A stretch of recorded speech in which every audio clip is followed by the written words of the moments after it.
Toxic gossip train. If you know, you know.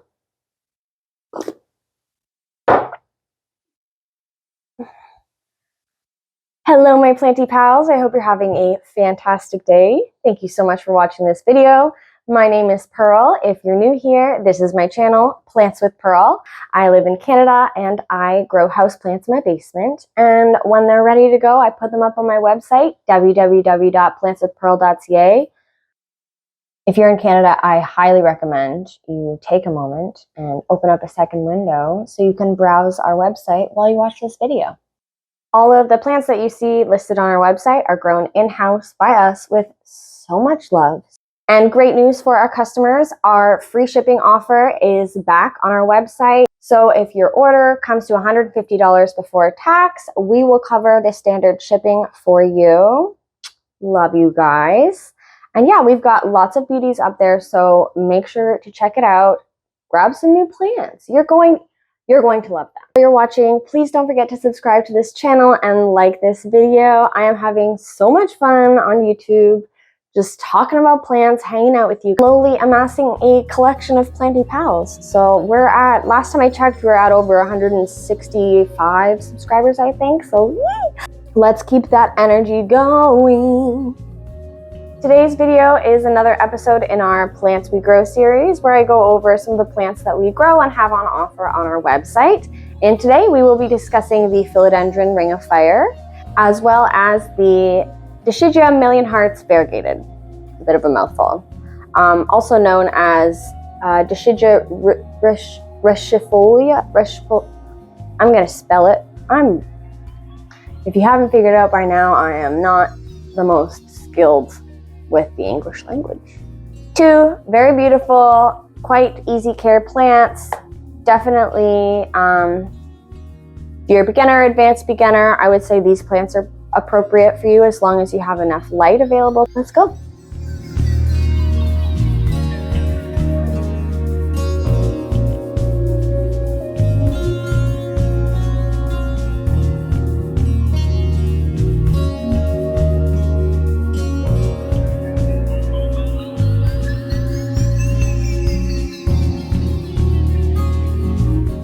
Alrighty, so the Variegated Million Hearts Dischidia, say that 5 times fast, is, as you can see, a beautiful plant.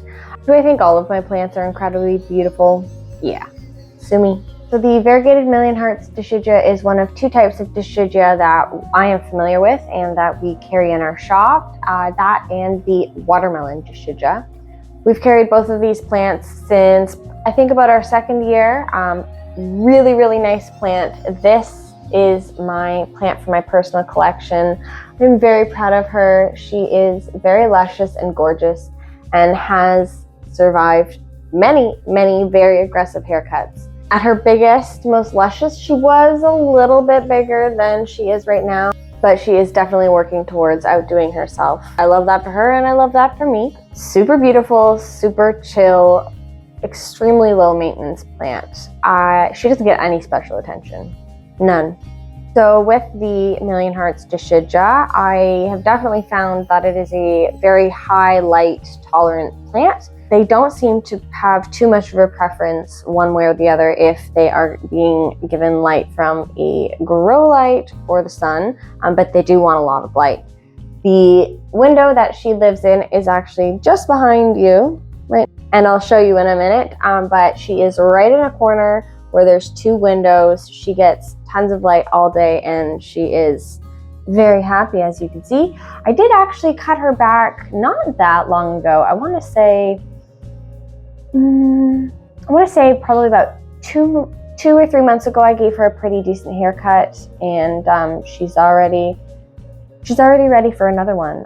So I am actually working on a cuttings video right now. It should be out before this video is out. So if I've done that, there should be a link right now. Go check it out. And this is where the Queen Million Hearts lives. She's got our little froggy friend there. I am a recent Hoya convert. So I have a total of 4. And so I made them a little Hoya corner. And she lives with them. So as you can see, this is what I was talking about. She's got light from 2 windows. I never close these curtains. She gets lots of bright light all day long and some really cute company. This plant is definitely a trailing plant or a hanging plant. I actually do keep it up on this little stool here because I love the way it looks when it spills over, and just nice and dramatic. They also look really, really nice in a hanging basket, but I just like to keep this guy a little more accessible. So I haven't graduated her up to a hanging basket yet, but they are definitely a plant that wants to trail or hang. I've never seen anybody put them up on a wall, although based on how easily these guys will root if they grow over their friend's pot, like as they grow along in the tent, I would assume that you could probably train these to grow up like a moss wall. That would be really cool. I have had her flower for me a few times, which the first time that happened was such a special treat. It's still a special treat every time it happens, but the first time I wasn't expecting it. So that was really, really exciting. The little flowers that come off of this plant are so adorable. They're so tiny. They are the tiniest little bell-shaped flowers. They're white, and they just popped up all along the stem where the leaf and the stem intersect. They are some of the cutest little flowers I've ever seen. I did just want to bring something to your attention that spooked me when I first started dealing with these plants. You might have noticed it already, but right here, so you can see how there's little hairs in between the leaves right here. That is not spider mites.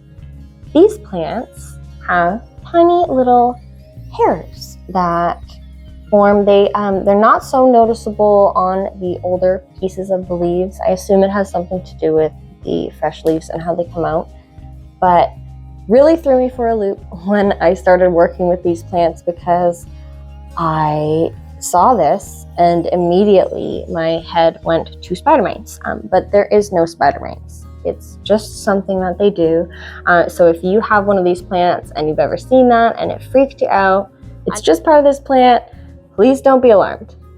As far as propagating these guys, they're not horrible to prop, but they're not super easy either. They're definitely a cutting that you want to keep a really close eye on, as well as when they are being propagated in water, they are extremely unforgiving if you allow the water line to come down. They have extremely fibrous roots. Even once they are matured and fully rooting plants, they never really get thick, chunky roots that you would expect from like some Philodendron or Monstera. The roots always stay really fibrous. Now, they'll grow a lot of them, but the roots themselves are very fibrous. So you do need to keep that in mind, because when you are propagating them in water, if the water line goes down, that tiny little root is going to shrivel up before you know it, and it's not going to come back. So while they're not a slow grower, if you do only have 1 or 2 pieces, it's gonna feel like they're not doing much. If you want to improve the bushiness, you've got to give it regular haircuts, and they do respond really well to haircuts. They've got tons of auxiliary nodes just ready and waiting to be activated. I love her. I love her. She's so pretty. You're so pretty. Push them past watering day by a day or 2 now. I don't recommend that, and it's not going to help your plant grow by any means, but she'll be okay. So this is the size that you can expect if you're going to purchase a variegated million hearts from us. They've been growing for many months. They are extremely rooted. We do not take any chances with these guys. They are actually one of our plants that we let grow for a really long time, just because, again, those fibrous roots. So we go way out of our way to make sure that these guys have really, really robust root systems. I would absolutely say that these plants are beginner friendly. There is no reason why anybody at the beginning of their plant parent journey couldn't be held responsible for one of these. Does that mean that you're going to have a 100% success rate? No, I don't have a 100% success rate with plants. I have killed my fair share of plants. It's literally just part of the process and how one acquires a green thumb.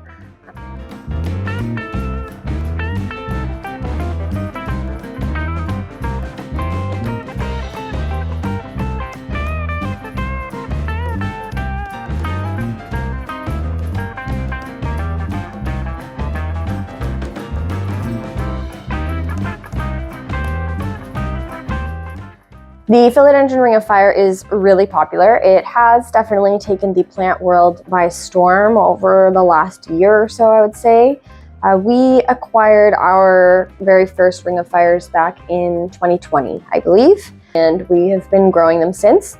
There was a bit of a learning curve with these guys. So when we first got these, I saw beautiful variegation and thought, great, I'm just going to absolutely blast them with grow lights, and I'll have super happy, super variegated Ring of Fires. Yeah, that did not work out like that at all. But at some point I did stop to think what was happening with them and considered that maybe it was my fault and they were just being cooked, and that was absolutely the case. My mistake was pretty obvious to me quite immediately, because as soon as we got them farther away from the grow lights, they started growing no problem.